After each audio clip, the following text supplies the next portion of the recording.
요한복음 11장 말씀 가지고 나와서 말씀 드리겠습니다.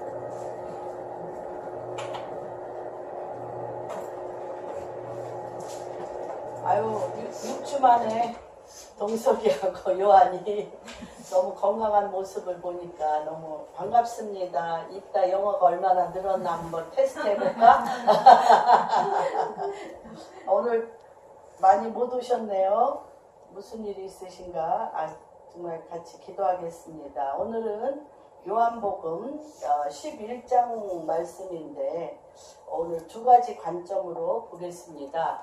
하나의 관점은 우리의 삶 가운데 우리가 정말 해결하기 힘든 문제가 올 때에 그 문제를 바라보는 우리의 삶의 눈이라고 그럴까요? 생각이라고 그럴까? 관념, 선입견, 고정관념 이런 것들이 굉장히 사실은 어떤 기운, 어둠의 기운, 영향력을 가져옵니다. 그래서 그 근본 우리가 어떻게 도를 제하는가에 대한 거, 나 개인으로부터 시작돼 삶 안에 도를 제하는 것과 두 번째는 하나님께서 하나님의 하실 일을 대하여 하나님이 하실 일에 대하여 나와 상관이 없기 때문에 없는 것처럼 생각함으로 인해서 하나님이 움직이시고 하나님이 일하시는 부분에 우리가 동참하지 못하는 부분들을 그 안에 자기중심적인 개인적인 또는 이기적인 인본주의적인 도를 내 안에서 어떻게 치울 것인가. 그래서 하나님께서 행하시는 일들을 어떻게 볼 것인가. 그래서 존 밀린드 목사님이나 많은 분들이 그런 얘기를 합니다. 나 개인은 즉 국가와 같다. 나 개인은 즉 국가와 같다. 그래서 나의 개인적이고 인본주의적인 것의 생각으로는 내가 하나님 나라의 백성과 하나님의 그 통치의 국가관으로 보기가 너무너무 힘들어요. 그래서 이 부분으로만 나 개인적인 돌파와 이런 부분으로만 성경을 보면 사실 성경의 20%도 우리가 들어갈 수가 없습니다. 사실은 하나님께서 우리를 하나님 나라의 왕이신 주님께서 우리를 백성 삼으시고 하나님 나라 통치의 공동체적인 국가관에 대하여 창세기부터 요한계시록까지 쓰여진 책입니다. 사실은 이게. 그래서 많은 분들 중에 이제 존 밀린드 목사님이 그런 간증을 한번 했습니다. 자기네 그 WTM에 너무나 많은 문제가 생겨서 본인이 40일간 금식을 하던 중에 그 문제가 잘 풀려가지고 한 20일 정도에 다 풀려서 주님 앞에 내가 이제 더 이상 문제가 풀렸으므로 금식을 마치고 그러니까 그냥 생활에 복귀하기를 원한다라고 얘기하고 깊은 기도를 할 때 주님이 뭐라고 얘기하냐면 내가 너의 사역과 너 자신의 문제로만 기도한다면 나는 너와 같이 일할 수 없다. 너는 나와 같이 하나님께서 내가 하고자 하는 일을 갈 수 없다. 라고 얘기를 하셨다는 거예요. 그래서 그럼 어떻게 하기를 원하십니까? 그랬더니 창세기부터 요한계시록까지 하나님 나라, 국가에 대해서 내가 성경을 다시 읽고 배우기를 원한다. 라고 말씀을 하셔서 다시 창세기부터 요한계시록까지 하나님의 나라, 킹덤에 대해서만 말씀을 보기 시작했을 때 나의 문제로만 성경을 봤을 때는 절대 보이지 않던 것이 하나님의 말씀 중심으로 이것을 보니까 하나님 나라가 창세기 1장부터 보이더라는 거예요. 그러면서 그가 Awakening Church의 그 책의 제목에 그게 있습니다. 내가 내 삶의 문제 위에 누가 일하시니? 하나님이 일하시니 나도 일한다. 하나님이 움직이시는 파도를 보는 시대에 살고 있습니다. 그래서 하나님이 일하시는 하나의 그 엄청난 하나님의 경륜과 이 땅 가운데 내가 매일 겪는 일들과의 이 두 가지 라인을 우리가 언제나 볼 수 있으셔야 됩니다. 근데 대부분의 우리가 익숙해져 있는 신앙생활은 내 중심으로 내가 언제나 내 자신이 주인이 되어서 내가 겪는 일들에게 말씀으로 포커스를 맞추는 이런 일들이 우리가 너무너무 사실 익숙해 있습니다.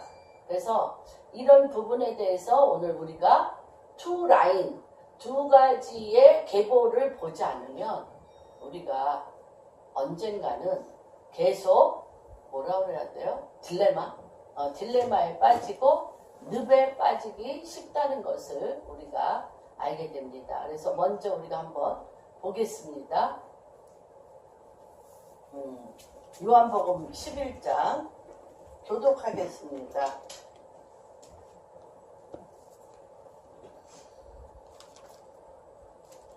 1절부터 44절까지 교독합니다. 시작. 어떤 병자가 있으니 이는 마리아와 그 자매 마르다의 마을 베다니에 사는 나사로라.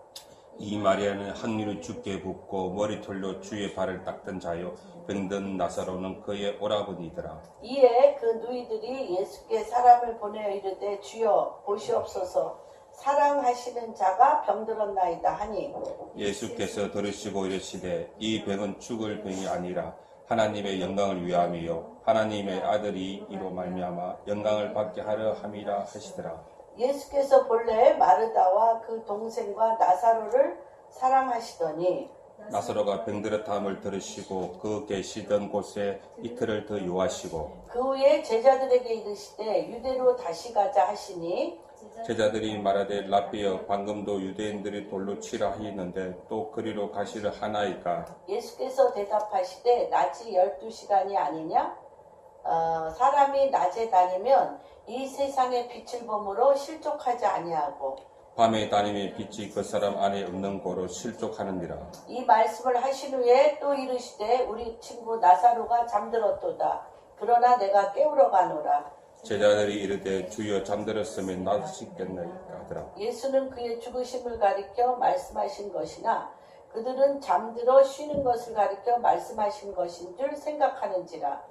이에 예수께서 밝히 이르시되 나사로가 죽었느니라. 내가 거기 있지 아니한 것을 너희를 위하여 기뻐하노니 이는 너희로 믿게 하려 함이라. 그러나 그에게로 가자 하시니 디두모라고 하는 도마가 다른 제자들에게 말하되 우리도 주와 함께 죽으러 가자 하니라. 예수께서 와서 보시니 나사로가 무덤에 있는지 이미 나으리라. 베다니는 예루살렘에서 가깝기 한 오리쯤 되매 많은 유대인이 마르다와 마리아에게서 그 오레비의 일로 의문하러 왔더니 마르다는 예수께서 오신다는 말을 듣고 곧 나가 맞이하되 마리아는 집에 앉았더라. 마르다가 예수께 여짜오되 주께서 여기 계셨더라면 내 오라버니가 죽지 아니하겠나이다. 그러나 나는 이제라도 주께서 무엇이든지 하나님께 구하시는 것을 하나님이 주실 줄 아나이다. 주께서 이르시되 내 오라비가 다시 살아나리라.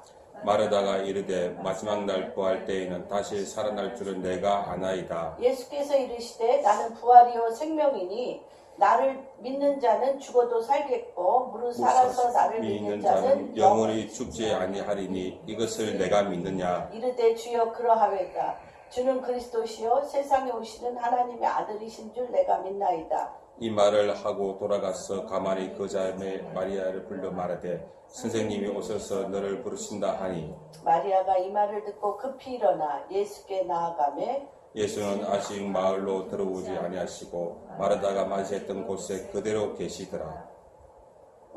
마리아가 함께 집에 있어 위로하던 유대인들은 그가 급히 일어나 나가는 것을 보고 곡하러 무덤에 가는 줄로 생각하고 따라가더니 마리아가 예수 계신 곳에 가서 배웠고 그 발 앞에 엎드리어 이르되 주께서 여기 계셨더라면 내 오라버니가 죽지 아니하셨겠나이다 하더라. 예수께서 그가 우는 것과 또 함께 온 유대인들이 우는 것을 보시고 심령의 비통이 여기시고 불쌍히 여기사 이르시되 그를 어디 두었느냐. 이르되 주여 와서 보옵소서 하니 예수께서 눈물을 흘리시더라. 이에 유대인들이 말하되 보라 그를 얼마나 사랑하시는가 하며 그중 어떤 이는 말하되 맹인의 눈을 뜨게 한 이 사람이 그 사람은 죽지 않게 할 수 없었도다 하더라. 이에 예수께서 다시 속으로 비통히 여기시며 무덤에 가시니 무덤이 굴이라 돌로 막았거늘 예수께서 이르시되 돌을 옮겨 놓으라 하시니 그 죽은 자의 눈이 마르다가 이르되 주여 죽은 지가 나흘이나 되었음에 벌써 냄새가 나느니라. 예수께서 이르시되 내 말이 내가 믿으면 하나님의 영광을 보리라 하지 아니하였느냐 하시니 돌을 옮겨 놓으니 예수께서 눈을 들어 우러러 보시고 이르시되 아버지여 내 말을 들으시는 것을 감사나이다. 항상 내 말을 들으시는 줄을 내가 알았나이다. 그러나 이 말씀 하옵는 것은 둘러서 무리를 위함이니 곧 아버지께서 나를 보내신 것을 그들도 믿게 하려 함이니라. 이 말씀을 하시고 큰 소리로 나사로야 나오라 부르시니 죽은 자가 수족을 배로 동인채로 나오는데 그 얼굴은 수건에 쌓였더라. 예수께서 이르시되 풀어놓아 다니게 하라 하시니라. 예, 이 말씀은 제가 사실 여러 번 증거한 말씀입니다. 그러나 오늘 같이 돌을 옮겨 놓으라. 돌을 옮겨 놓으라는 그 제목으로는 제가 이제 오늘 처음 말씀을 드리는데요. 이런 돌이라는 것은 무엇입니까? 막힌담이라고 얘기할 수도 있고요. 장애물이라고 얘기할 수도 있고, 우리 삶에 어떤 답답함이나 우리가 예수를 잘 믿으려고 함에도 불구하고 풀리지 아니한 많은 부분들에 대해서 돌로 우리가 비유를 합니다. 근데 어떤 사람들에게 이 돌 같은 장애물이 있을 때 우리 안에 굉장히 분노와 답답함과 불신이 일어납니다. 여기 보면 어떤 병자가 있으니 이는 마리아와 그 자매 마르다의 마을 베다니에 사는 나사로인데 이 마리아는 향유를 주께 붓고 머리털로 주의 발을 닦던 자여 병든 나사로는 그의 오라. 이 베다니의 집은 굉장히 주님이 잘 가시는 집입니다. 즐겨 가시고 이 베단이라는 뜻은 무엇이냐면 익은 무화과, 무화과가 익은 그런 뜻으로의 베단입니다. 그리고 이곳은 하나님께서 내가 가는 곳에는 이 사람의 이 여인이 한 모든 말씀이 전하게 하라고 하셨습니다. 내가 가는 곳에 이 말씀이 있는 곳에 이 여인이 한 모든 말씀을 전하라고 한 바로 그 말씀입니다. 어떤 말씀입니까? 마리아는 향유를 그죠? 200데나리온이나 되는 향유 옥합을 깨트려서 예수께 향유를 주께 부었던 여인입니다. 그래서 뭐라고 얘기를 해요? 주님이 유다가 주여 향유 옥합 나드향 저거 200데나리온이라 든 저것을 저렇게 주님 발 앞에 저렇게 붓는 거를 허용하지 말라고 얘기할 때 저는 나의 장사를 준비하고 있다고 했어요. 내가 십자가에 못 박혀 죽어 장사하는 것을 준비하니 이 여인이 행한 것을 이 말씀이 있는 곳에 전하라고 했던 정말 특별하게 하나님과 그 마음이 맞춰진 집이요. 하나님께서 그곳에 갔을 때 굉장히 마음이 편하고 기뻤던 그런 가정입니다.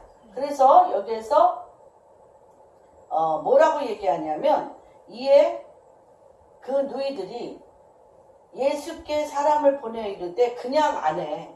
그냥 환자라고 안 해요. 어떤 환자라고 얘기해요? 누이들이 예수께 사람을 보내 이르되 주여 보시옵소서. 누가 아프다는 거예요? 사랑하는 자. 당신이 너무너무 사랑하는 자. 당신이 너무너무 사랑하는 자가 병들었나이다. 그러니까 정말 주님하고 너무너무 가까운 거예요. 그리고 마르다와 마리아에 대해서 비유를 많이 하잖아요. 그래서 정말 굉장히 마르다와 같은 신앙은 갖지 말고 마리아와 같이 주님이 그러지 않았어요. 마르다가 주여 보시옵소서 내가 이렇게 바쁜데 저 마리아 나와서 놔두지 않고 주님 앞에 이렇게 척받치고 앉아서 주님 말씀만 듣고 나는 지금 사람들이 너무 많아서 이 사람들을 내가 지금 혼자 다 할 수 없으니 주님 마리아를 내려와 나를 돕게 하소서. 그리고 주님한테 얘기했는데 주님이 뭐라고 얘기해요? 그래라 그러던지 그래야 되는데 뭐라고 얘기하세요? 너가 할 수 있는 것만 하고 누구는? 마리아는 자기가 좋은 것을 택하였으니 그대로 다 일 안 하고 주님 앞에 턱받치고 앉아서 말씀 듣고 싶지. 그래서 뭐 내 신앙은 마르다냐 마리아냐 뭐 이거 갖고 또 한동안 또 했어요. 마르다와 마리아는 동전의 양면과 같이 갑니다. 무슨 말인지 이해되시죠? 마르다가 없으면 또 교회가 안 돼요. 그 엄청나게 정말 가난한 자를 돌보고 병든 자, 고통받는 자, 교회에 그 잡다한 많은 일들이 얼마나 많습니까? 그래서 마르다가 필요한데 되게 이제 저도 이제 교회 많은 분들하고 얘기하면 아까 관계를 맺어보면 마르다 같은 성품의 그분들이 조금 특이한 건 있어요. 말씀에 관계가 없어. 말씀에 관심이 없어 좀. 말씀에 관심이 없어서 일 중심으로 가는 그런 경향이 좀 있기는 해요. 근데 또 마리아들은 막 신부라 그러면서 주님의 신부라 그러면서 종일종일 하나님 말씀에 주님의 턱 앞에 앉아서 듣기는 하는데 뭐를 안 해? 말씀대로 행하지를 않아. 말씀대로 행하지를 않아. 그래서 이것은 떨어져 있는 게 아니라 마리아와 마르다는 같다. 하나님 말씀을 들을 때가 있고 말씀을 또 행하며 이웃 사랑을 할 때가 있는 그거의 그 조절이 굉장히 필요합니다. 근데 정말 너무너무 이 주님이 가장 자주 가서 머물던 곳 바로 이곳에 사랑하는 자가 병들어 어떻게 되었어요? 병들어서 죽지는 않았어. 병들었나이다 하고 막 예수님이 그 병 고치는 자들을 많이 봤잖아요. 그러니까 얼마나 찾아가면서 주여 주님 사랑하는 자가 죽게 되었으니 주여 오시옵소서 제발 오시옵소서 이러고 얼마나 그랬겠습니까? 예수께서 들으셨는데 이상하게 반응을 하십니다. 이 병은 죽을 병이 아니라 하나님의 영광을 위하며 하나님의 아들이 이로 말미암아 영광을 받게 하려 함이라 하시니라. 그래서 우리가 어떤 일을 바라볼 때 두 가지의 이런 일들이 있다는 것을 보게 됩니다. 하나님 당신을 나타내시기 위해서 하시는 일이 있다는 것입니다. 그래서 장애물 앞에 그렇죠. 너무너무 말씀을 들었던 마리아나 말씀을 듣는 사람들을 섬겼던 마르다나 동생 나사로가 죽게 되었을 때 얼마나 혼비백산했겠어요. 그래서 우리가 우리의 삶을 살면서 너무너무 당황할 때가 있는데 어떤 일을 당할 때 당황합니까? 장애물 앞에 인간의 무기력함. 우리 스스로 아무것도 할 수 없는 일을 겪을 때 굉장히 무기력합니다. 너무나 주님을 사랑하는 가정과 신자들 안에 큰 고통과 고난과 아픔이 있는 것이 참 많이 있습니다. 그래서 발목 잡는 일이 너무 많고 답답하게 해결책이 없는 상황들이 굉장히 많은 경우들을 겪으시죠. 그렇죠? 그래서 초창기 증상들이 일어납니다. 지난번에는 술의 증상에 대해서 얘기했지만 처음에는 양의 피를 넣고 두 번째는 돼지 피를 넣고 세 번째 개 피를 넣어서 술을 마시면 이건 톨스토이가 한 거라고 말씀드렸죠. 처음에는 양같이 순해지다가 개같이 개걸대다가 그쵸? 돼지같이 토한 거 막 먹기 시작하다가 이제 세 번째는 개같이 으르렁대는 게 이제 술의 속성이라고 톨스토이가 표현했습니다. 그와 같이 이 교회에서도 우리가 막 긴급한 상황일 때 막 금식도 하고 막 엎드려 기도도 하고 애통도 하고 뒹굴기도 하고 막 주님 앞에 했는데 답답한 상황이 안 변화됐어요. 그러면 어떻게 됩니까? 돌처럼 차가워져. 많이 경험하셨죠? 돌처럼 차가워지면서 어떻게 해? 와도 은혜도 못 받고 은혜 받고 싶지도 않아. 내 문제 해결도 안 해주신 하나님 하나님 말씀 맨날 은혜만 받으면 뭐해? 직접적인 내 인생에 어떠한 개입이 없었는데 그러면서 뭘 쌓기 시작합니까? 우리 마음에 돌을 쌓기 시작합니다. 우리 가정에서 부부 사이도 그렇고 부모 자녀 사이도 그렇고 이웃과의 직장에서나 어디에서나 이런 일들이 굉장히 많이 있습니다. 처음에는 우리가 굉장히 호의적으로 잘하며 그렇게 나아가지만 어느 정도 말이 통하지 않고 그 사람과 계속 문제가 쌓이고 그 문제를 해결할 수 있는 능력이 없을 때 여러분 느끼죠? 마음에 뭐가 생기기 시작한 거. 돌이 생기기 시작하는 것들을 봅니다. 그래서 우리 이러한 문제들이 교회 안에 많이 일어났을 때 참 많이 일어나고 있습니다. 사실은.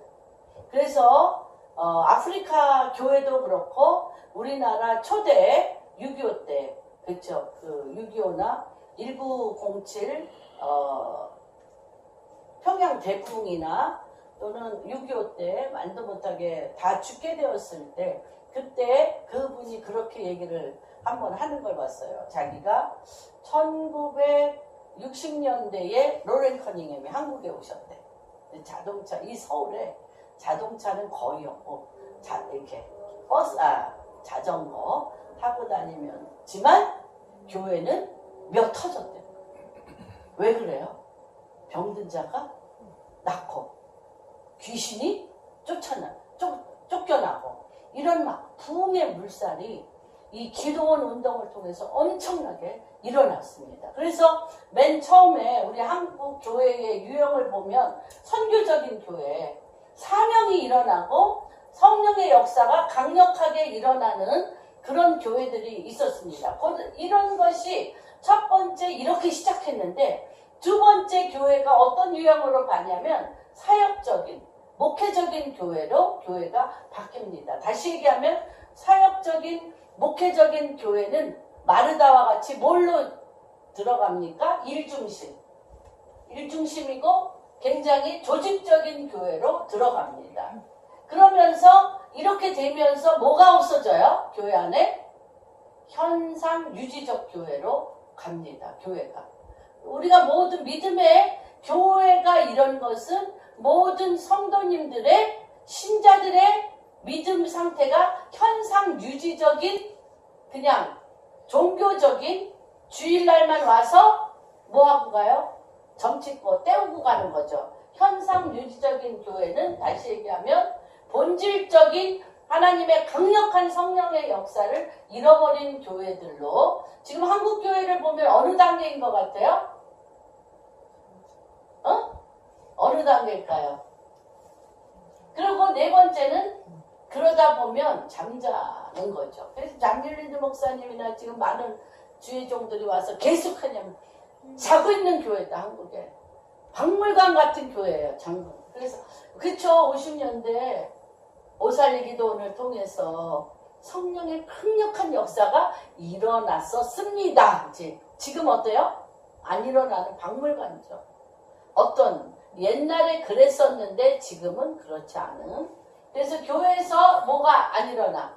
아무 일도 일어나지 않는 이런 잠자는 교회로 지금 우리나라뿐 아니라 전 세계적으로 이러하게 이렇게 내려가는 것들을 우리가 보게 됩니다. 그러면 과연 당신의 사랑하는 자가 병들었나이다. 내가 절박하여 풀 수 없는 문제가 되었을 때 우리는 어떻게 이것을 회복할 것인가, 풀 것인가. 여기에서 뭐라고 그랬어요? 마리아가 뭐라고 그러죠? 마리아가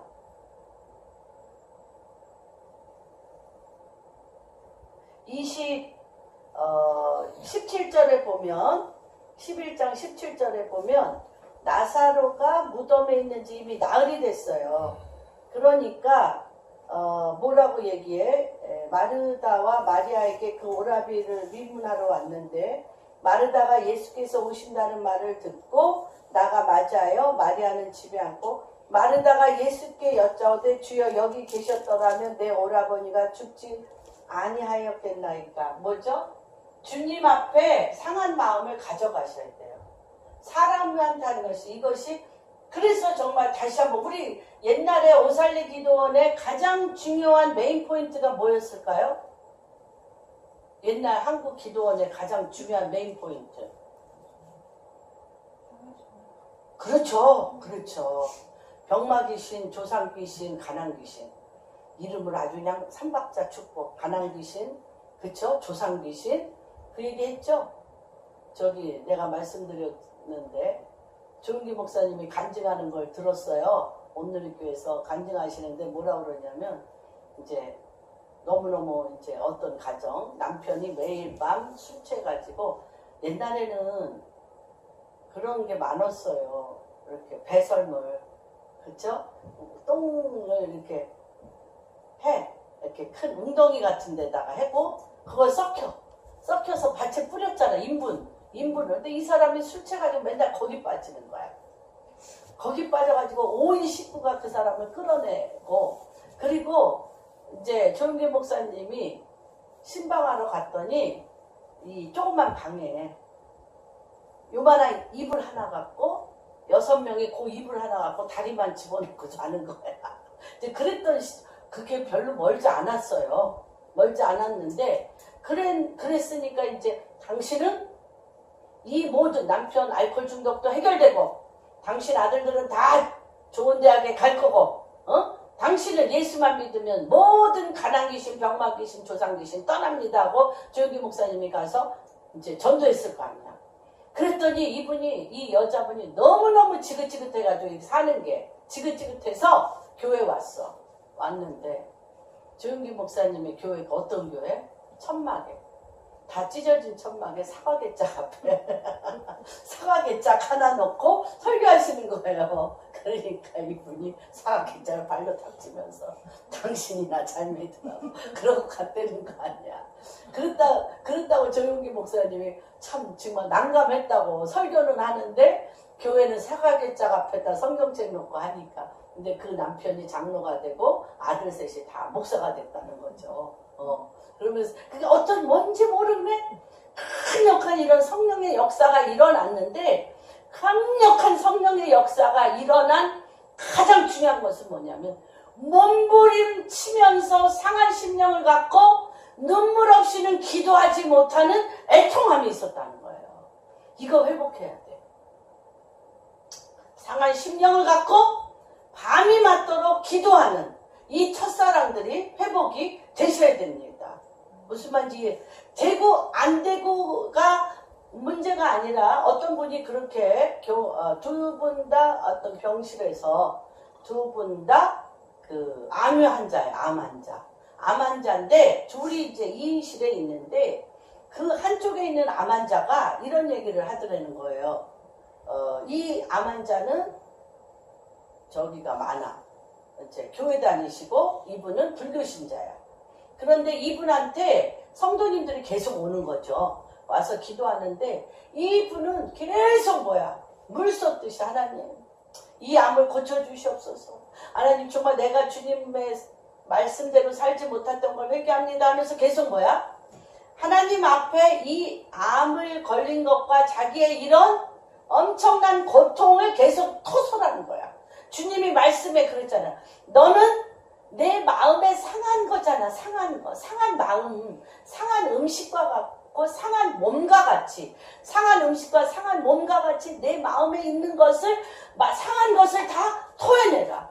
그런데 이 사람은 계속 이제 하고 있다가 너무 이 여자분이 부러운 거야. 나는 하나님이 누구인지는 모르는데 당신의 신이 참된 것 같아. 당신의 마음속에 있는 암보다도 암이 문제가 아니라 마음속에 있는 그 깊은 아픔과 상한 심령을 당신 앞에 오는 사람들 앞에 주님 앞에 그렇게 토설하여 기도하는 걸 보니 나도 그 하나님을 믿고 싶다. 자기는 얘기할 데가 없어. 얘기할 데가 없는 거예요. 그래서 점점 더 몸도 암이지만 몸도 마음도 돌처럼 굳어지는 거예요. 그래서 첫 번째 단계, 이것을 푸는 첫 번째 단계. 그래서 제가 계속 말씀을 드렸잖아요. 뭐 하듯이 말한다? 대화하듯이 주님과 얘기하는 것이 굉장히 중요합니다.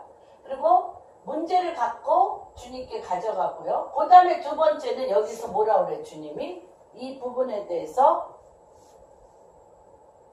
11절에 이 말씀을 하신 후에 또 이르시되 우리 친구 나사로가 잠들었도다. 그러나 내가 깨우러가 아니라 예수님이 주시는 소망적인 메시지를 들어야 돼요. 기도하다 보면 제가 많이 그렇습니다. 여기서 우리가 있을 때 어떤 상황이 딱 들어오면 첫째 근심이 돼요. 근심이 되고 걱정이 돼. 그래서 그 상황과 걱정 근심이 되는 것을 가지고 주님 앞에 제일 처음에 방언으로 한 30분 합니다.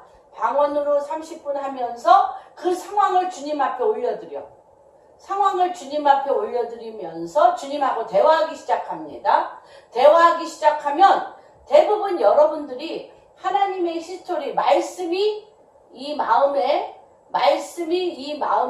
가득 찬 사람들의 세 번째 증상이 뭐냐면 말씀을 통하여 하나님이 이 사건에 대해서, 이 현상에 대해서, 이 문제에 대해서 하나님이 조명해 주세요. 뭘 통하여? 말씀을 통하여 조명해 주세요.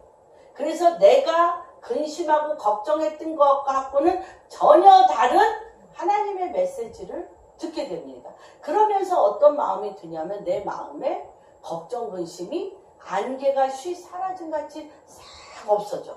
없어지면서 뭐가 일어나? 하나님의 말씀으로 인한 소망이 올라와. 소망이 올라옵니다. 이 단계를 꼭 기억하세요. 주님이 뭐라 그래요? 예수님이 주시는 소망적인 살리려는 잠잔다. 죽었는데 주님은 잠자고 죽었다고 생각 안 하시고 잠자고 깨우러 간다고 얘기를 하십니다. 잠들었는데 깨우러 가는데 인간의 그 한계를 뛰어넘는, 인간의 눈에는 죽었는데 한계를 뛰어넘어 주님은 잠들었다고 보고 그것을 깨우러 간다고 하는 것이 있습니다. 그래서 우리가 이 마음에 여러 가지 습관이 있는데 첫 번째, 많이 우리 안에 뭐가 있냐면 많은 경험을 한 그 경험을 토대로 해서 뭐에 익숙해 있죠? 미리 좌절하는 습관에 익숙해 있습니다. 여태까지 뭐 이렇게 했는데 뭐 안 될 거야. 아유, 될 만한 나무는 떡잎부터 아는데 될 수가 없어. 막 이렇게 좌절부터 하는 습관들이 있습니다. 그래서 이럴 때 어떤 일이 일어나느냐?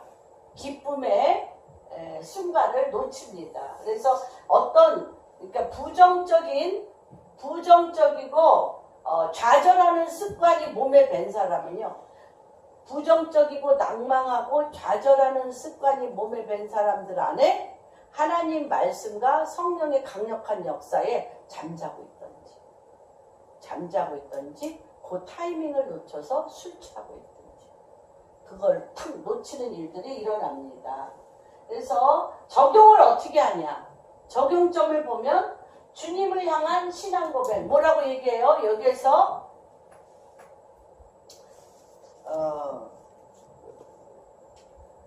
24절에 보면 예수께서 이르시되 내 오라비가 다시 살아나리라. 23절에 주님이 얘기하잖아요. 초지일관 소망을 얘기해.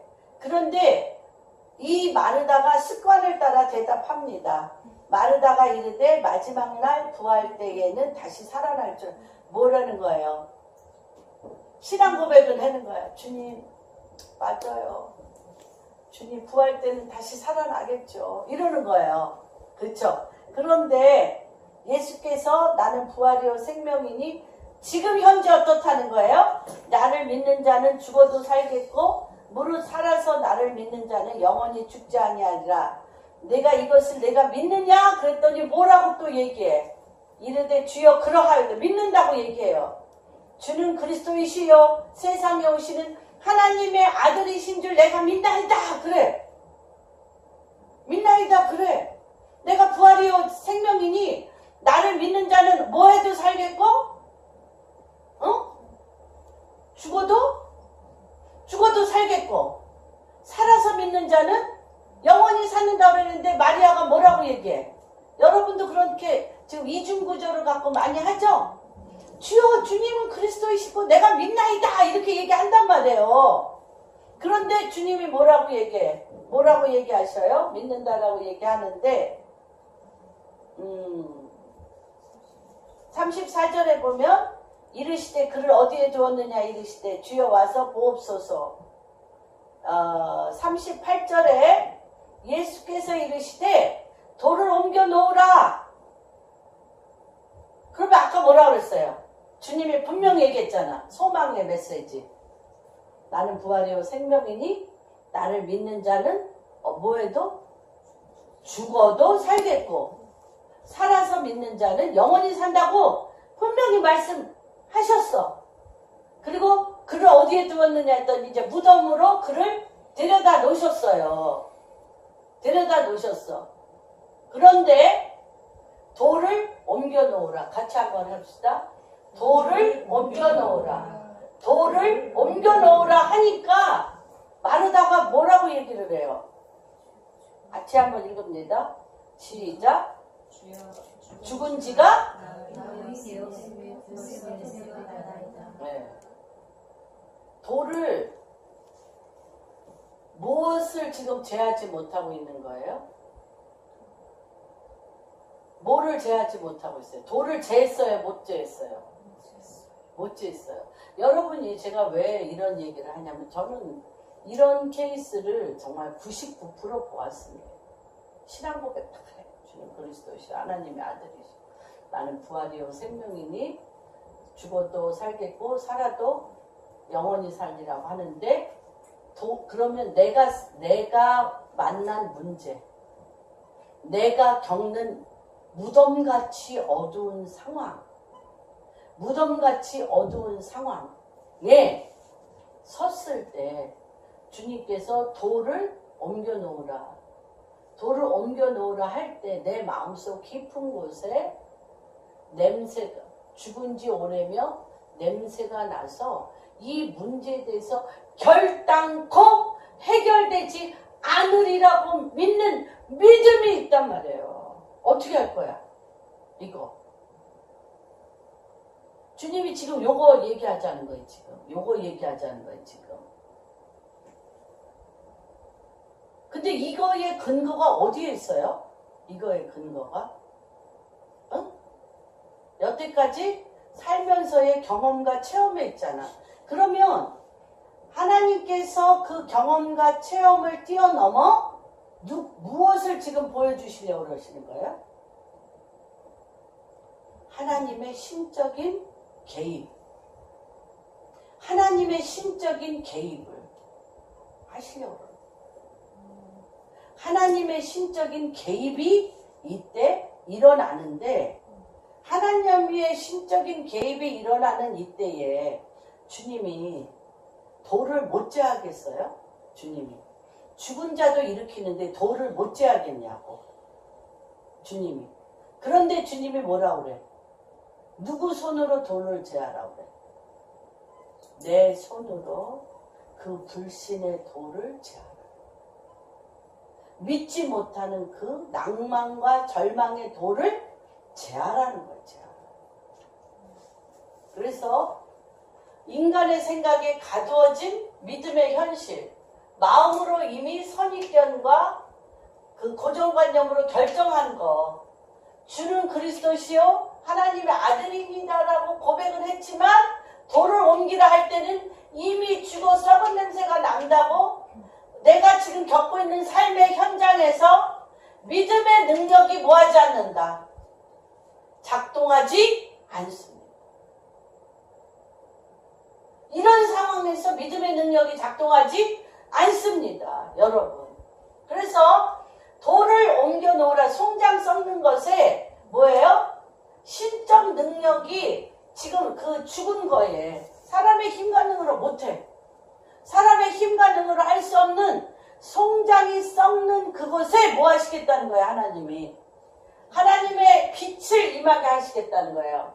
거기에 하나님의 신적 능력이 임하는데 우리가 믿음을 할 수 있는 일을 함으로 우리가 믿음으로 할 수 있는 일이 뭐예요? 우리가 믿음으로 할 수 있는 일이 뭐야? 믿음으로 할 수 있는 일. 하나님의 음성을 듣고 송장을 살려내라? 못해요. 우리 영역이 아니야. 근데 내 생각으로는 완전히 죽어서 저희는 절대 안 된다고 생각하는서 뭐를 딱 막아놨어. 거기다 돌을 꽉 막아놨어. 여러분 한번 주님 내 속사람을 한번 들여다보게 해주십시오. 옛날에 우리 내적 치유할 때는 내 마음에 방이 많다고 그랬어. 방이 이런 방이 많아. 그런데 하나님의 빛과 하나님의 그 능력이 들어가려면 돌로 막은 것처럼 컵에 내가 지금 물이 필요해.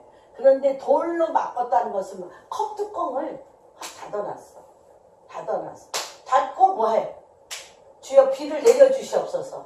주여 목마른 아이다. 비를 내려주시옵소서. 비를 내려주시옵소서 했는데 내가 뭘 덮고 있어? 정말 복된 장마비가 온 땅을 적셔도 내 마음 거기는 못 적셔. 뭐 때문에? 그래서 이 돌을 제어하는 게 너무너무 중요해. 다친 곳이 너무너무 많아. 우리 안에. 그러면서 뭐는 구해? 은혜를 주시옵소서.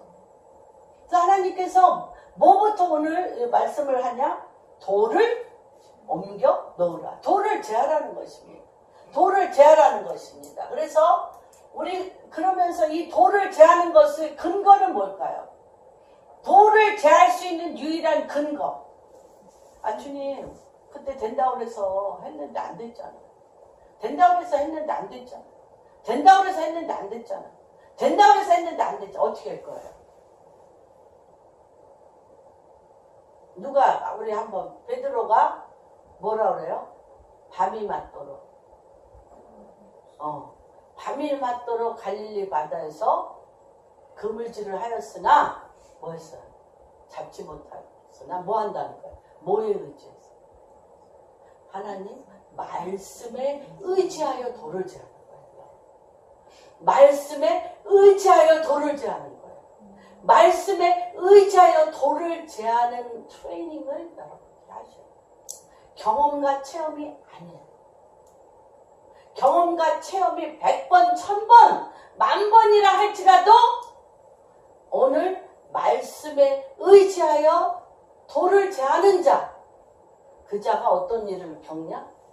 송장 썩는 것에 하나님의 신적인 능력이 들어가 생기가 그를 완전히 회복시키는 것을 경험하게 되는 것입니다. 이것은 우리의 매일 삶 가운데 우리가 경험할 일이지만 하나님께서 또 이러한 경험이 하나님의 경륜과 어떻게 만나는가에 대해서 아까 2 라인으로 간다고 말씀을 드렸죠? 봅시다. 창세기 26장 14절에서 15절 한번 보시죠. 그래서 이것과 이것이 같이 가야 돼요, 여러분.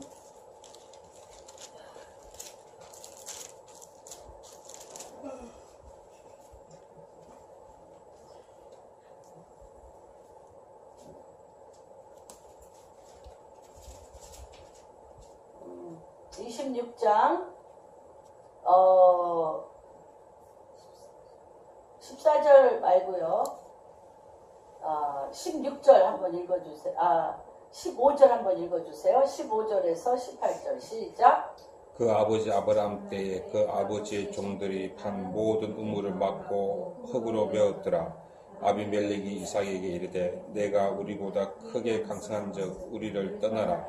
이삭이 그곳을 떠나 그랄 골짜기에 장막을 치고 거기 거류하며 그 아버지 아브라함 때 팠던 우물들을 다시 팠으니 이는 아브라함이 죽은 후에 블레셋 사람이 그 우물들을 메었습니다. 이삭이 그 우물들을 이름을 그의 아버지가 부르던 이름으로 불렸더라. 이삭의 종들이 골짜기를 파서 셈의 근원을 얻었다고 했어요. 다시 얘기하면 또 뭐예요? 아브라함의 하나님, 이삭의 하나님, 야곱의 하나님. 아브라함이 100배의 축복을 받았으나, 그쵸? 우리나라의 그 속담에도 예수 안 믿는 자들의 속담에도 재산이 몇 대 가지 못해요? 3대가. 그래서 이 엄청난 우리가 노력해서 버는 것은 흥망성쇠가 너무 심해요. 흥할 때도 있고 망할 때도 있어. 그럴 때 어디로 가라? 아브라함의 하나님, 이삭의 하나님, 야곱의 하나님이 팠던 우물에 뭐를 제해? 돌을 제하는 것입니다. 돌을 제해야 돼. 다시 얘기하면 하나님이 우리에게 주신 유업을 찾을 줄 아셔야 돼요. 하나님이 주신 삶의 유업. 그래서 뭘 찾아갔어요? 그 아브라함의 메인 우물에 돌을 쟀어요. 아브라함의 최고의 유업은 어디서 왔어요? 제가 매일 말씀드렸죠? 부엘세바에서 아브라함이 기도하는 중에 하늘에 있는 우물을 봤어요. 그리고 그가 뭘 봤어요? 그가 섰는 자리에서 70m를 파서 부엘세바 우물을 팠어요. 근데 그걸 사람들이 메웠어. 근데 세상 가운데 사업을 하다가 망했어. 흥할 수도 있고 망할 수도 있고. 그러고 나서 그가 어디로 왔어? 아버지가 주님으로부터 받은 믿음의 유업에 온 거예요. 그리고 뭘 제했어요? 돌을 제하기 시작한 겁니다. 그래서 이삭의 가장 하나님이 주신 유업은 뭐예요? 이삭에게 주신, 보죠? 아브라함이요. 이삭에게 모든 재물을 줬어. 사실은. 그쵸? 이삭에게 정말 이삭에게 많은 재물 줬지 뭐. 이스마엘은 그냥 좀 주고 그냥 개나리 보따리 하고선 애굽으로 가버렸잖아요. 그 많은 재산을 받았어요. 그런데도 기근이 들어서 어떻게 했어요? 파란만장한 거죠. 기근이 들어와서 그가 또 어디로 갔어요? 애굽으로 간 거죠. 애굽까지는 안 가고 그 중간 지점에서 있는 거죠. 아비멜렉이 있는. 그래서 그 아브라함이 준 재산은 다 잃어버렸어요. 그리고 바로 이곳에서 다시 재산을 일구었어요. 몇 배나 받아? 100배나 받았는데 어떻게 고스란히 손도 못 대고 다 빼앗겼어요. 우리의 삶을 한번 뒤돌아보세요. 그런 일들이 계속 내 주변에 일어나고 있습니까? 없습니까? 계속 일어나고 있어요. 우리도 결혼해서 목사님이 승승장구해서 굉장히 잘 살았는데 싹 물 빠진 것처럼 터진 웅덩이에 물 빠진 것처럼 싹 없어졌어요. 그러고 또 괜찮다가 또 싹 없어졌어. 그런데 이삭이 그런 주신 재산 다 잃어버렸고 또 그쵸? 100배나 얻은 재산 우리 그런 생각 안 해보셨죠? 아브라함이 엄청난 거부였어요. 그런데 이삭이 그 재산 다 잊어버렸다고 생각해보셨어요? 안 하셨어요? 안 했죠? 안 잊어버렸어요. 그러고서 또 여기에 이 도시에 와서 또 한 곳마다 잘 돼서 100배의 축복을 받았는데 어떻게? 이런 한 장 없이 또 쫓겨난 거예요. 이 성경을 자세히 보면 그런 것들이 정말 우리가 너무 대충 봐서 그렇지. 그랬는데 누구도 빼앗을 수 없는 거. 누구도 빼앗을 수 없는 권위와 권세와 유업이 있다는 거예요. 아비멜렉과 비골과 이 사람들이요. 아무리 찾고 찾아도 뭘는 못 찾아. 셈의 근원을 못 찾아. 셈의 근원. 이게 뭐예요? 하나님이 아브라함의 하나님, 이삭의 하나님, 야곱의 하나님을 통하여 하나님이 믿음을 통하여 그들에게 준 유업. 이거는 세상에서 내가 얻은 건 빼앗길 수도 있고 할 수가 있는데 하나님과 나 사이에 준 유업은 아버지가 얻은 걸 아들이 얻은 건 손자. 이거 유업이 이어지냐. 너무너무 여러분 내가 가장 주어야 될 유업은 이런 유업입니다. 이해가 되십니까? 그랬어요. 그래서 돌을 쟀습니다. 그리고 창세기 15장 5절. 이게 너무 엄청난 거야. 이게 너무 엄청나. 한번 봅시다. 창세기 15장 5절.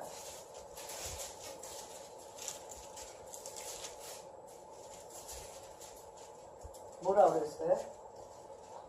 그를 일구고 밖으로 나가 이르시되 하늘을 우러러 묵배를 셀 수 있나 보라. 또 그에게 이르시되 내 자손이 이와 같으리라.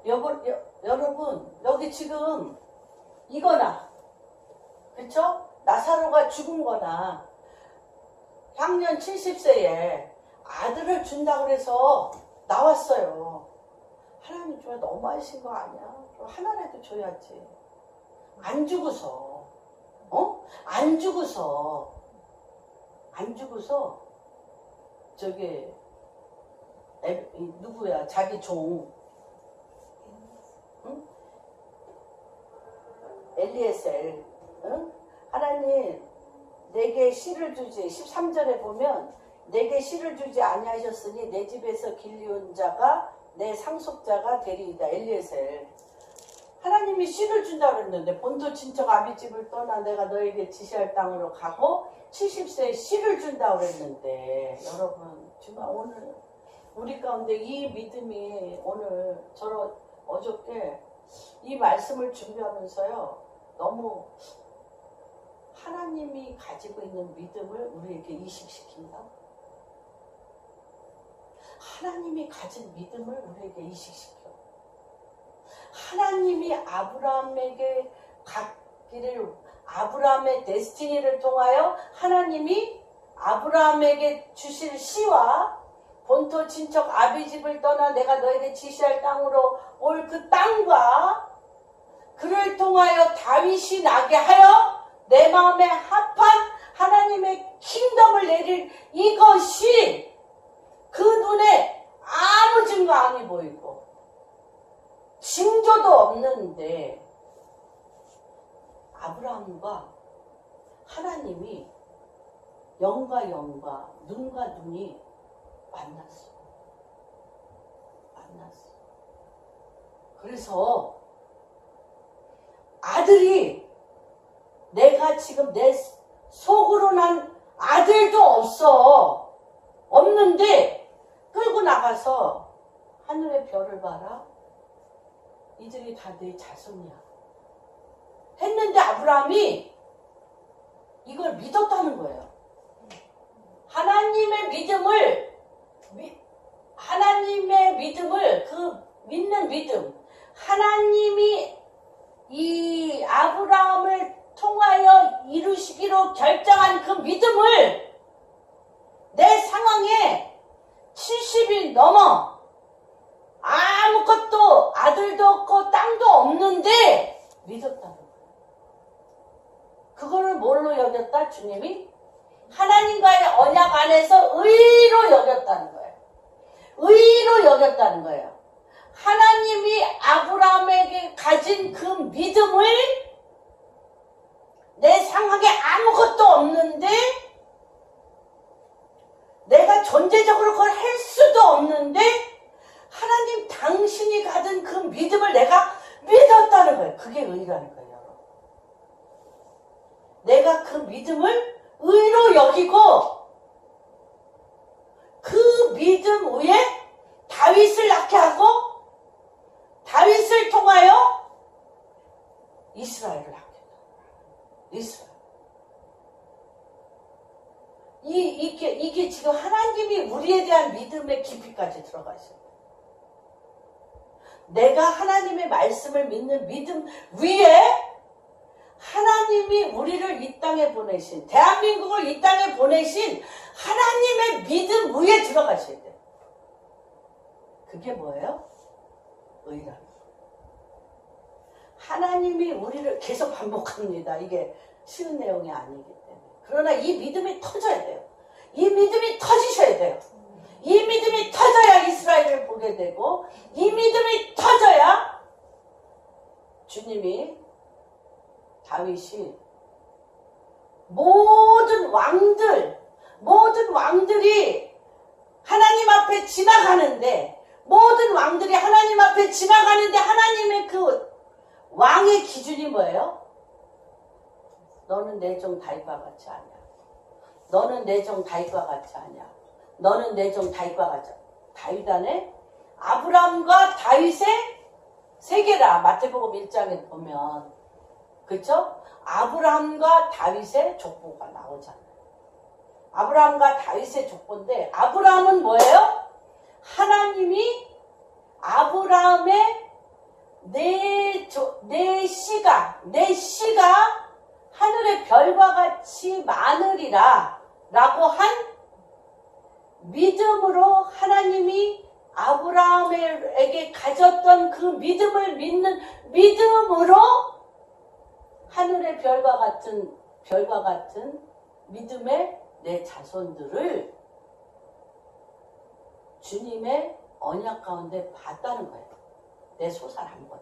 그래서 그가 무슨 조상? 믿음의 조상. 믿음의 조상. 그리고 다윗은 하나님의 열망을 알았어요. 하나님이 누구와 같이 살고 싶어? 시온에서 이스라엘과 같이 살고 싶어 하는 걸 알고 다윗이 왕이 되었을 때 오베데돔 집에서 아미나답에서 오베데돔 집에 갈 때 베레스 우사로 인해서 그쵸? 손을 댔기 때문에 언약궤에 손을 댔기 때문에 소가 그쵸? 띠므로 인해서 오베데돔 집에 있었어요. 근데 하나님이 반드시 주님이 내 거처를 삼고 내 성소를 삼고 내가 너희와 같이 있기를 원하는 것이 시온인 거라. 누구의 마음을 알았어요. 그래서 주님이 다윗이 오베데돔 집에서부터 시온 우리와 같이 주님이 같이 있기를 원하는 그 마음을 받아내서 뭘 줬어요? 다윗의 장막의 회복. 다윗의 장막. 그래서 뭐예요? 하나님이 그 조그만 시온, 다윗성에 있는 그 조그만 시온, 다윗성에 있는 그 조그만 시온 보세요. 이사야서 2장에 오라 너희가 하나님의 산에 올라와. 어디서? 율법이 시온에서. 하나님의 말씀이 어디였어? 예루살렘. 언약궤에 뭐가 들어있어요? 십계명. 율법. 그거를 하나님의 임재를 어디다 갖다 놨어요? 시온. 내가 시온에서 울었다. 이게 하나님이 가장 여호와 산막. 하나님이 거기 계셔. 하나님의 눈동자가 거기 있고 하나님의 불말과 불성벽과 그렇죠? 불수레가 어디를 덮고 있어요? 이스라엘, 예루살렘을 덮고 있어요. 예루살렘 중에 어디? 시온. 그거를 그래서 시편 132편에 보면 내가 하나님의 언약궤가 있는 곳을 있기를 원하는 시온의 나무밭을 찾기까지 내가 침상에 오르지 않았다. 누구의 마음을 아는 거예요. 그래서 다윗에게 하나님이 뭐라 그래? 내 마음에 내가 있기를 원했던 그곳에 누구의 눈이 같이 머물러? 하나님의 마음, 하나님의 임재가, 하나님의 통치가, 하나님의 나라가. 그래서 지금도 하나님은 어떤 자를 찾고 있냐? 어떤 자를 찾고 있냐? 그래서 첫 번째 하나님의 나라가 될 때는 시예요. 시. 어떤 시? 아브라함에게 하늘의 별과 같이 내 시가 이러하다고 할 때 하나님이 아브라함의 믿음을 통하여 받아내기를 원하였던 시. 그리고 그 시가 어디로 가? 갈대우리에서 나와 그 땅, 하나님이 주신 땅에 들어갑니다. 그렇죠? 하나님의 주신 땅에 들어가는데 이럴 때 어떠한 역사가 일어나냐? 큰 재물이 움직이기 시작합니다. 큰 재물이 굉장히 중요합니다. 그래서 지금 첫 번째 뭐가 회복이 돼야 돼요? 하나님의 언약궤가 있는 시온이 회복. 그거는 다시 얘기하면 뭐예요? 하나님 당신의 통치가 그 땅을 덮게 하는 거예요. 그래서 다윗은 어떻게 통치했어요? 다윗의 장막에 24반차를 따라 들어가 그분에게 물은 거예요. 이 전쟁은 가야 됩니까? 안 가요? 해야 됩니까? 안 해요? 누가 통치하고 있어요? 하나님 당신 통치.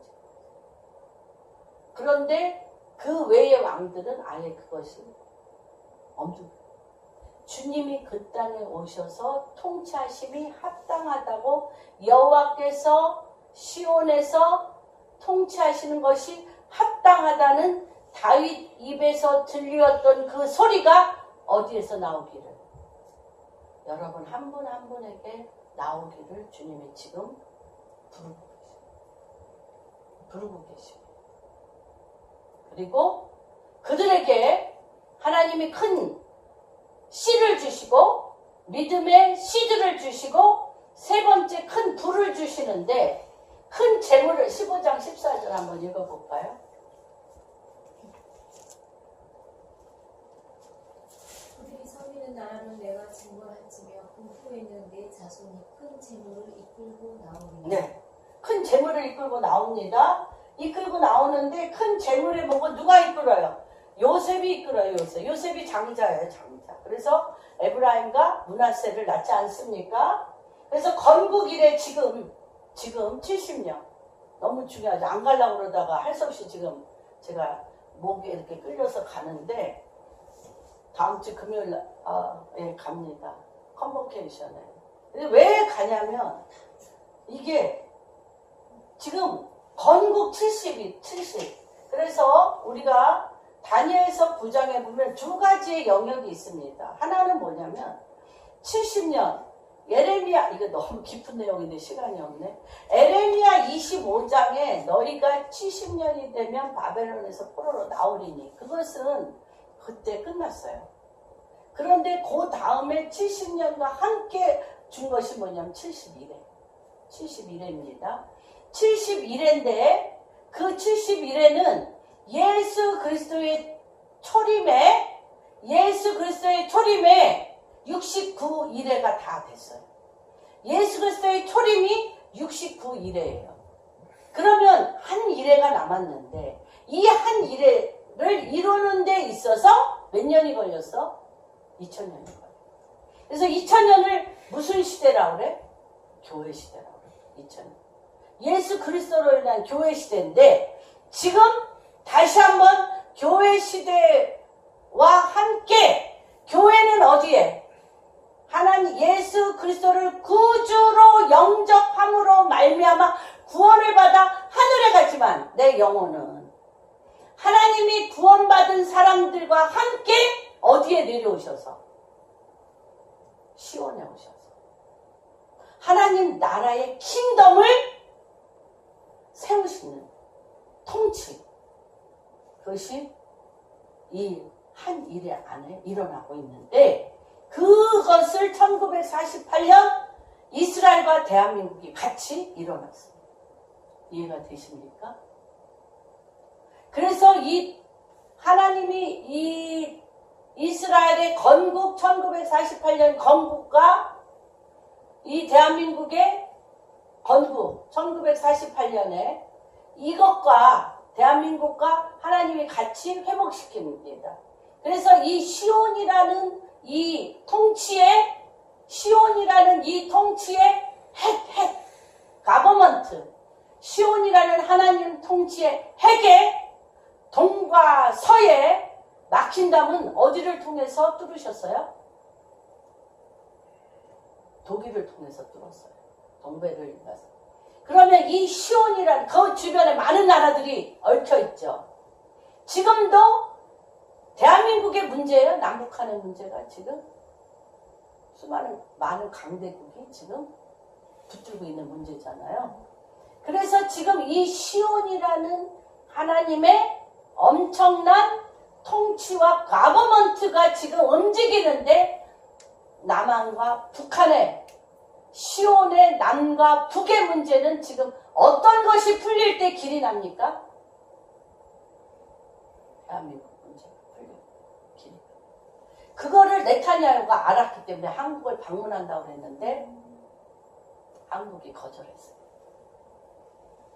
그러니까 이거는 지금 너무너무 이게 영계 안에서 이게 너무 좀 하나님 주요. 그런데 지금 하나님 우리를 시온으로 부르고 그 시온의 회복에 대한민국이 서기를 원하는 것입니다.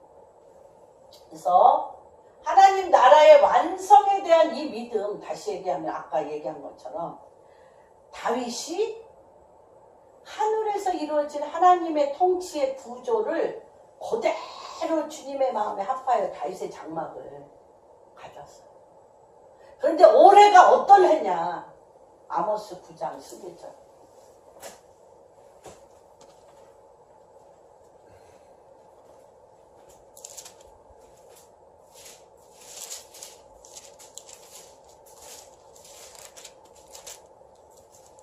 해봅시다. 11절. 내가 다윗의 무너진 장막을 일으키고 그것들의 틈을 막으며 그 허물진 것을 일으켜서 옛집과 같이 세우고 그들이 에돔의 남은 자와 내 이름으로 이끌는 만국을 기업으로 얻게 하리라. 여러분, 벤구리온이 초대 대통령, 이스라엘의 초대 수상인 벤구리온이 첫 번째 이 건국의 말씀이 뭐냐면 아모스 9장 11절입니다. 무엇이었냐? 다윗의 그날에 내가 다윗의 무너진 장막을 일으키고 그것들의 틈을 막으며 허물어진 것을 일으켜서 옛적과 같이 세우는 것입니다. 이스라엘이 그렇게 됐습니다. 그랬는데 요번에 지금 이 70년이 된 지금의 틈이 메워졌다. 그래서 이 다윗의 장막, 시온의 다윗의 장막으로부터 무엇이 붙기 시작하는 거야? 만국이 기업으로 붙기 시작하는 거야. 그 첫 번째 하나님이요. 누구야? 고레스와 같은 누구가? 트럼프가 예루살렘의 수도를 수도를 인정하고 옮기면서 과테말라와 여러 나라들이 옮겼습니다. 그런데 전체적으로 이 말일에 이 만국의 기업으로 길을 냈잖아요. 한국이. 제가 이번에 시온에 가서 씁니다. 그래서 이 아브라함이 수천 년 동안 그래서 거기 보면 내 허리에서 날 후손들을 바라보며 기뻐했다 그랬어요. 15장에. 내 허리에서 날 후손들을 보고 기뻐했다 그랬어요. 이게 뭐예요? 하나님이 아브라함을 통하여 가지신 믿음과 하나님의 믿음과 어떻게 했어요? 일치했어요.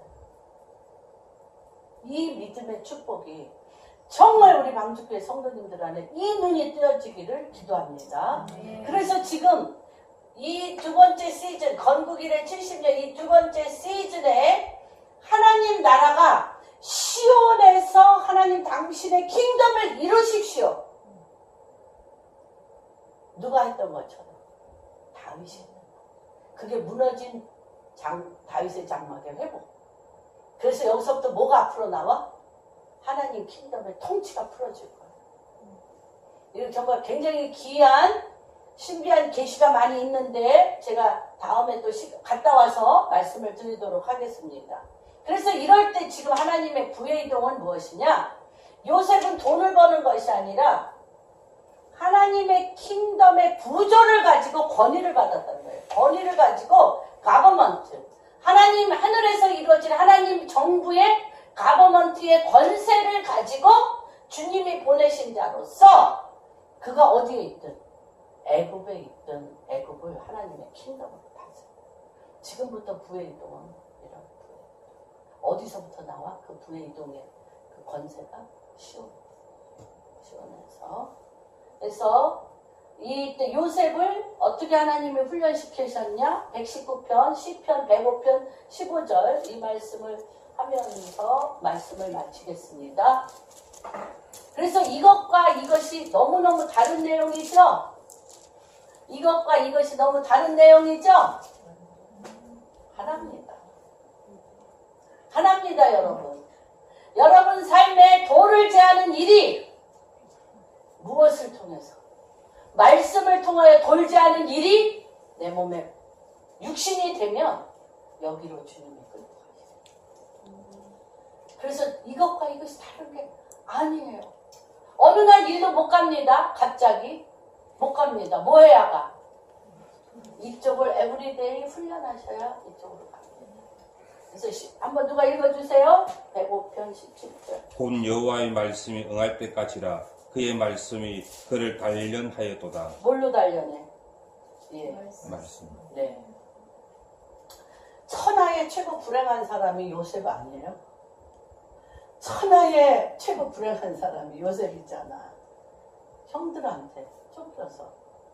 그런 정도의 상처는 죽을 때까지 이를 갈아도 다 못하잖아, 동서가.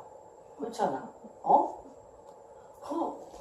그 돌 제할 수 있냐? 나를. 팔아서. 왕자 같은 요셉을 노예로 했어. 이거 그 형 만났어. 보복해야지. 그것이 그 돌이 그 심령 안에서 제해야 될 때까지 주님이 훈련했다는 거예요. 몇 절이었죠? 15편 19절 같이 읽겠습니다. 시작. 여호와의 말씀이 응할 때까지라 그의 말씀이 그를 단련하였도다. 아멘. 단련해야 돼요. 돌을 제하는 단련을 하실 때 하나님이 동석이를 향한 믿음을 보게 돼. 대한민국을 향한 믿음을 보게 돼. 이럴 때 하나님 앞에 하나님이 일하시니 내가 일한다라는 말이 이제 딱 맞춰지는 그런 축복. 우리 방주교회 성도님들 한 분 한 분에게 자녀들을 위해 기업 위에 일어날 것을 예수 이름으로 축복합니다. 그가 한 사람을 앞서 보내셨으며 요셉이 종으로 팔렸도다. 그의 발은 척고에 차고 그의 몸은 쇠사슬에 매었으니 곧 여호와의 말씀이 응할 때까지라. 곧 여호와의 말씀이 응할 때까지라. 그의 말씀이 그를 단련하였도다. 하나님 요셉을 장자로 삼으시고 아버지의 나라 하나님의 가버먼트 시온으로부터 온 하나님의 그 가버먼트가 그가 애굽에 있든지 그가 페르시아에 있든지 아버지 그러한 자가 한국에 있든지 어디에 있든지 간에 하나님 그로 단련시킨 그가 있을 때 시온으로부터 오는 가버먼트의 권위가 그에게 입혀짐으로 말미암아 아버지 돈을 잘 벌고 돈을 세는 아버지 그것을 아버지 가난한 자를 돕는 그 수준을 뛰어넘어 하나님 나라 킹덤이 북한 가운데 이스라엘 가운데 우간다 가운데 우리의 자녀들이 또한 우리 한 사람 한 사람이 서는 그 위에 유다 사자의 왕의 홀이 두려지며 시온으로부터 하나님의 왕의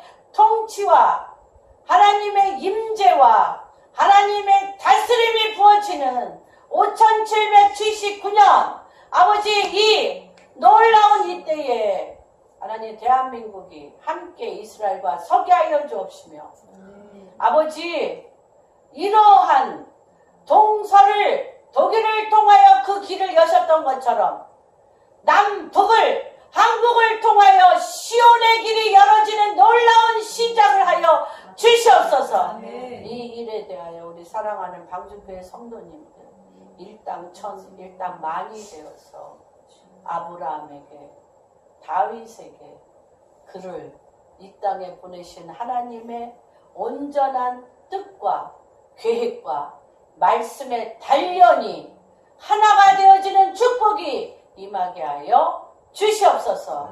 그렇게 행하실 주님을 찬양하며 모든 말씀 우리 주 예수 그리스도 받들어 기도합니다.